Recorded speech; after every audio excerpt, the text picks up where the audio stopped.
Hello friends, welcome to my channel Aarambh classes.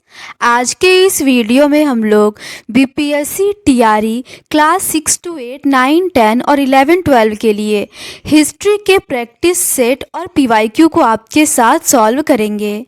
इस book में class 6 से लेकर 12 तक सभी चैप्टर्स के एनसीईआरटी और एससीईआरटी बेस्ड पीवाईक्यू दिए हुए हैं।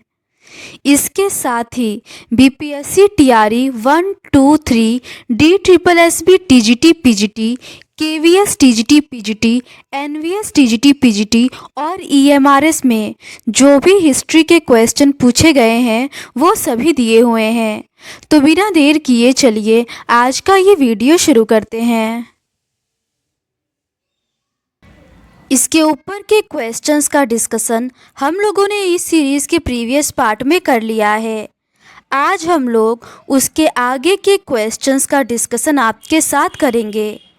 आगे के प्रश्न समय की शुरुआत से संबंधित है। पहला प्रश्न है, वर्नाक्यूलर प्रेस एक्ट ने भारतीय भाषाई समाचार पत्रों की स्वतंत्रता पर गंभीर प्रतिबंध लगा दिए। यह किस वर्ष पारित किया गया था? इसका सही आंसर है ऑप्शन ए 1878 में। भाषाई समाचार पत्रों की कटु आलोचना से परेशान होकर लॉर्ड लिटन ने 1878 में वर्नाक्यूलर प्रेस एक्ट पास किया, जिससे भारतीय भाषाई समाचार पत्रों की स्वतंत्रता पर गंभीर प्रतिबंध लगा दिए गए। इस अधिनियम को बनाने की आवश्यकता सरकार को इसलिए और भी अधिक लगी क्योंकि अंग्रेजी में प्रकाशित समाचार पत्रों की तुलना में भाषाई समाचार पत्रों का वितरण अधिक था। अगला प्रश्न है, होमो सेपियंस से जाति रूप से भिन्न आरंभिक मानव नुमा जीवी को सामान्यतः कहते हैं। इसका सही आंसर है ऑप्शन बी पिथेक्यांथ्रोपस। होमो सेपियंस से जाति रूप से भिन्न आरंभिक मानव नुमा जीव को पिथेक्यांथ्रोपस या जावा मानव कहा जाता है। ये होमिनिइडेई नामक परिवार के सदस्य नहीं हैं। होमिनिडेई का मस्तिष्क बड़ा और वे सीधे खड़े होकर चल सकते थे। इनसे आगे चलकर उच्च पूरा पाषाण युग में होमो सेपियंस नामक चिंताशील या प्राज्ञ मानव का विकास हुआ। इसे आधुनिक मानव भी कहा जाता है। प्राज्ञ मानव के जीवाश्म ऑस्ट्रेलिया तथा अमेरिका से प्राप्त हुए हैं। अगला प्रश्न है, आधुनिक प्रकार का मनुष्य होमो सेपियंस इस युग में पाया गया। इसका सही आंसर है ऑप्शन बी ऊर्ध्व पुराणाश्म युग। अगला प्रश्न है, पुराणश्मी मनुष्य का जीवन निर्वाह इनसे होता था। पहला है शिकार, दूसरा है मछुआही, तीसरा है खेती और चौथा है अन्न संग्रहण। सही उत्तर समूह का चयन कीजिए। इसका सही आंसर है ऑप्शन बी पहला, दूसरा और चौथा। पूरा पाषाण मानव, जिन्हें हम आखेटक खाद्य संग्राहक के नाम से जानते हैं, भोजन का इंतजाम करने की विधि के कारण उन्हें यह नाम दिया गया। आमतौर पर खाने के लिए वे जंगली जानवरों का शिकार करते थे, मछलियां एवं चिड़ियां पकड़ते थे। फल, फूल, दाने, पौधे, पत्तियां आदि जैसे अन्न संग्रहण किया करते थे। ये लोग एक जगह से दूसरी जगह पर घूमते रहते थे। आगे के प्रश्न लेखन कला तथा शहरी जीवन से संबंधित है। पहला प्रश्न है, निम्नलिखित में से किस सहस्त्राब्दी बीसीई में मेसोपोटामिया में भोजन के लिए कृषि एक सर्वसाधारण ज्ञान बन गई? इसका सही आंसर है ऑप्शन बी 7000 बीसीई। 7000 बीसीई में मेसोपोटामिया में भोजन के लिए कृषि एक सर्वसाधारण ज्ञान बन गई। यहाँ ध्यातव्य है कि मेसोपोटामिया की सभ्यता विश्व की पहली सभ्यता मानी जाती है और इसी सभ्यता ने कृषि का प्रचलन शुरू किया। कृषि ने मेसोपोटामियाई समाज को एक आर्थिक आधार प्रदान किया और इसी आधार ने मेसोपोटामिया में पहली सभ्यता को जन्म दिया। अगला प्रश्न है, गिलगमेश महाकाव्य मूलतः किस पर लिखा गया था? इसका सही आंसर है ऑप्शन सी 12 पट्टिका पर। गिलगमेश महाकाव्य मूलतः 12 पट्टिकाओं पर लिखा गया था। ऐसा माना जाता है कि गिलगमेश ने एन मरकर के कुछ समय बाद उरुक नगर पर शासन किया था। गिलगमेश एक महान योद्धा था। अगला प्रश्न है, मेसोपोटामिया यूरोपीय लोगों के लिए क्यों महत्वपूर्ण था? इसका सही आंसर है ऑप्शन बी, इसका ओल्ड टेस्टामेंट में संदर्भ है। बाइबिल के प्रथम भाग ओल्ड टेस्टामेंट में मेसोपोटामिया का उल्लेख होने के कारण यह यूरोपवासियों के लिए एक अत्यधिक महत्वपूर्ण बन गया था। वे इसे अपने पूर्वजों की भूमि मानते थे। अगला प्रश्न है, मेसोपोटामिया सभ्यता निम्नलिखित में से किस नदी से संबंधित है? इसका सही आंसर है ऑप्शन डी, उपर्युक्त में से एक से अधिक। मेसोपोटामिया सभ्यता का विकास फरात और दजला नदी के बीच हुआ था। वर्तमान में मेसोपोटामिया का क्षेत्र इराक गणराज्य का हिस्सा है। मेसोपोटामिया की सभ्यता अपनी संपन्नता, शहरी जीवन, विशाल एवं समृद्ध साहित्य, गणित और खगोल विद्या के लिए प्रसिद्ध है। अगला प्रश्न है, मेसोपोटामिया के इतिहास में वर्ष 2350 बीसी एक महत्वपूर्ण क्षण था क्योंकि?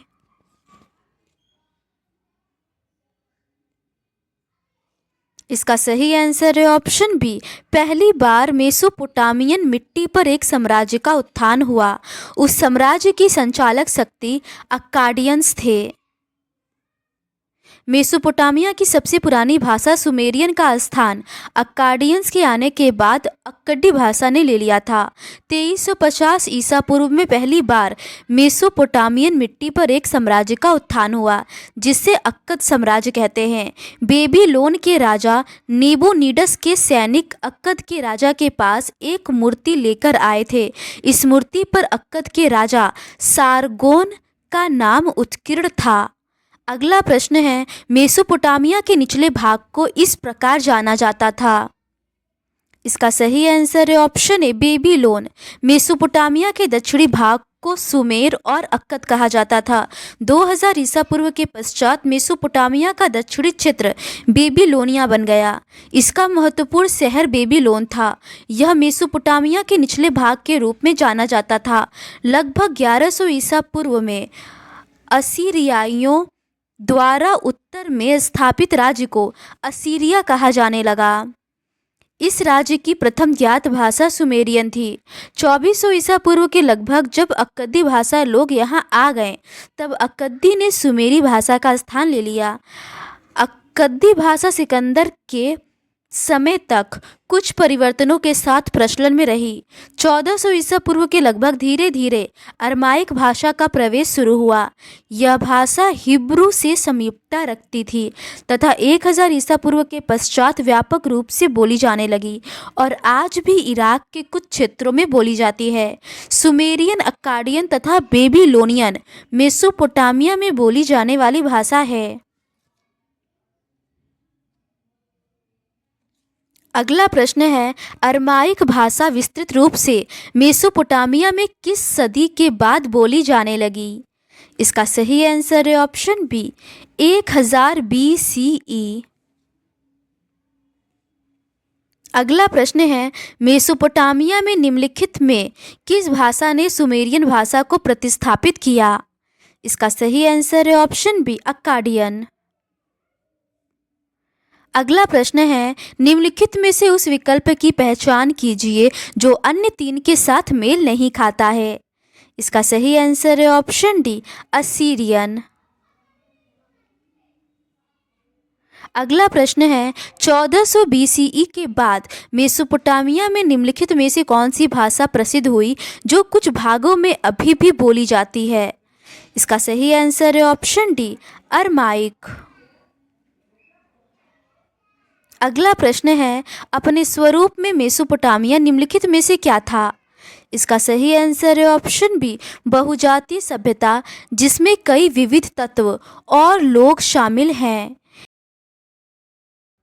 अपने ज्ञात स्वरूप में मेसोपोटामिया की सभ्यता कई रूपों में भिन्न थी। मेसोपोटामिया भौगोलिक विविधता का देश है। इसका दक्षिणी भाग एक रेगिस्तान है और यहीं पर सबसे पहले नगरों एवं लेखन प्रणाली का उदय हुआ।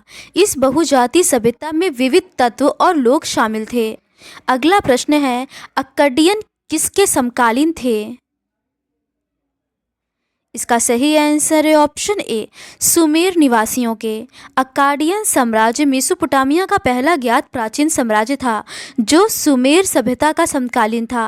अक्काडियन का पहला शासक सारगोन था, जिसका उर नामक महत्वपूर्ण अभिलेख है जिसमें दिलमुन, माकन, मेलुहा नामक स्थानों का उल्लेख है।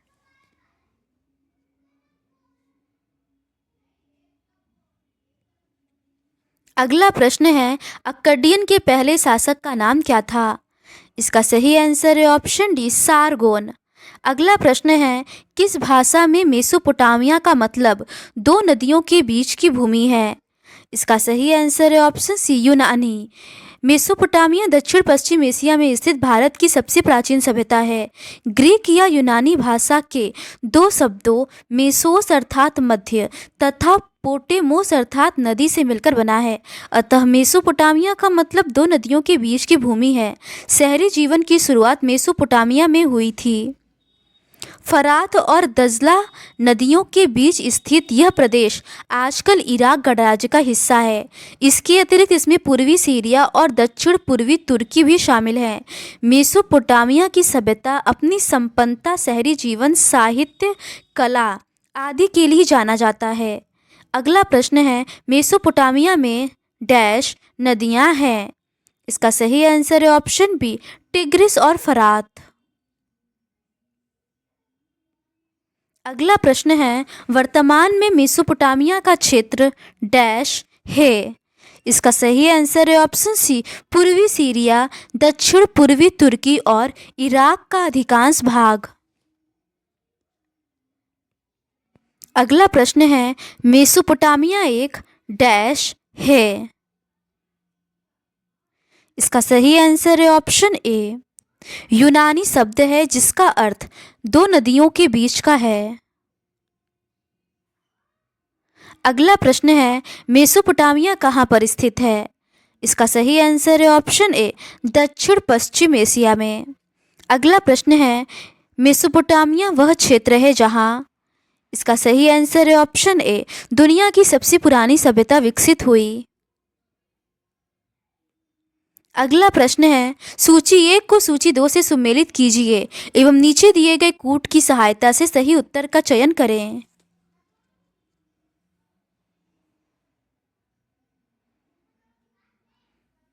इसका सही सुमेलन इस प्रकार है, उत्तरी पूर्वी मेसोपोटामिया क्षेत्र का ऊंचे नीचे हरे भरे मैदान होगा। उत्तरी मेसोपोटामिया का घास के ऊंचे भूभाग होगा। दक्षिणी मेसोपोटामिया का रेगिस्तान होगा और दक्षिण पूर्व मेसोपोटामिया का फारस की खाड़ी होगा। अगला प्रश्न है, मेसोपोटेमियन शहरीकरण का स्पष्ट संकेत डैश पर देखा जा सकता है? इसका सही आंसर है ऑप्शन डी, उरुक 6 से 4 स्तर। मेसोपोटामियन शहरीकरण का संकेत उरुक 6 से 4 स्तर तक देखा जा सकता है। मेसोपोटामिया के प्राचीनतम नगरों का निर्माण 3000 ईसा पूर्व में शुरू हो गया था।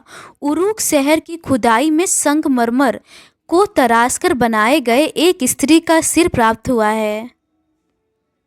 अगला प्रश्न है, उत्तर काल में मेसोपोटेमियन शहरीकरण में डैश को देखा जा सकता है? इसका सही आंसर है ऑप्शन डी, इमारतों के आकार में बहुत तीव्र वृद्धि। उत्तर काल में मेसोपोटामिया के शहरों में इमारतों के निर्माण में तीव्र वृद्धि देखी जा सकती है। जब किसी अर्थव्यवस्था में खाद्य उत्पादन के अतिरिक्त अन्य आर्थिक गतिविधियां विकसित होने लगती हैं, जब किसी एक स्थान पर जनसंख्या का घनत्व बढ़ जाता है, तब कस्बे धीरे धीरे शहर और फिर बड़े शहर बन जाते हैं, जहां ऊंची ऊंची इमारतों का निर्माण होने लगता है। अगला प्रश्न है, निम्नलिखित में से कौन सा प्राकृतिक संसाधन के मेसोपोटामिया के लोगों द्वारा आयात नहीं किया जाता था? इसका सही आंसर है ऑप्शन बी, पॉपुलर लकड़ी। पॉपुलर लकड़ी वह प्राकृतिक संसाधन था जिसका मेसोपोटामिया के लोगों द्वारा आयात नहीं किया जाता था। लकड़ी सीपी यहाँ के घने जंगलों में यह लकड़ी बहुतायत से पाया जाता था। पॉपुलर या पॉपुलर की लकड़ी गाड़ियाँ, गाड़ियों के पहिए या नावों को बनाने के लिए उपयुक्त नहीं थे। मेसोपोटामिया मूलतः धात्विक खनिज जैसे सोना, चांदी, तांबा आदि का आयात करता था, क्योंकि इन खनिजों का मेसोपोटामिया में अभाव था तथा इनके उद्योग के लिए यह खनिज आवश्यक भी था। प्राचीन मेसोपोटामिया में वस्त्र का आयात नहीं किया जाता था। यहाँ के लोग कीमती लकड़ियों एवं धातुओं के आयात के बदले कपड़ा और कृषि जन्य उत्पाद बड़ी मात्रा में निर्यात करते थे।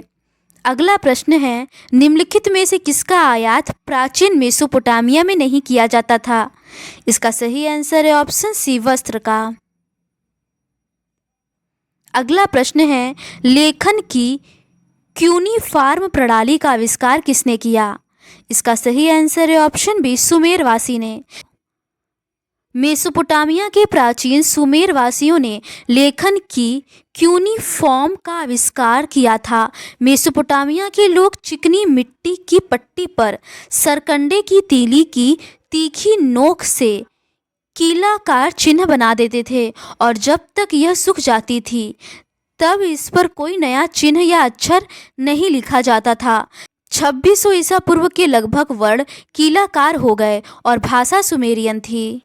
अगला प्रश्न है, मेसोपोटामिया के प्राचीन सुमेरियन द्वारा विकसित पहले लेखन की एक प्रणाली को डैश कहा जाता है? इसका सही आंसर है ऑप्शन ए, क्यूनेइफॉर्म। अगला प्रश्न है, मेसोपोटामियन सभ्यता का प्रतीक कौन सी कच्ची सामग्री है? इसका सही आंसर है ऑप्शन बी, चिकनी मिट्टी।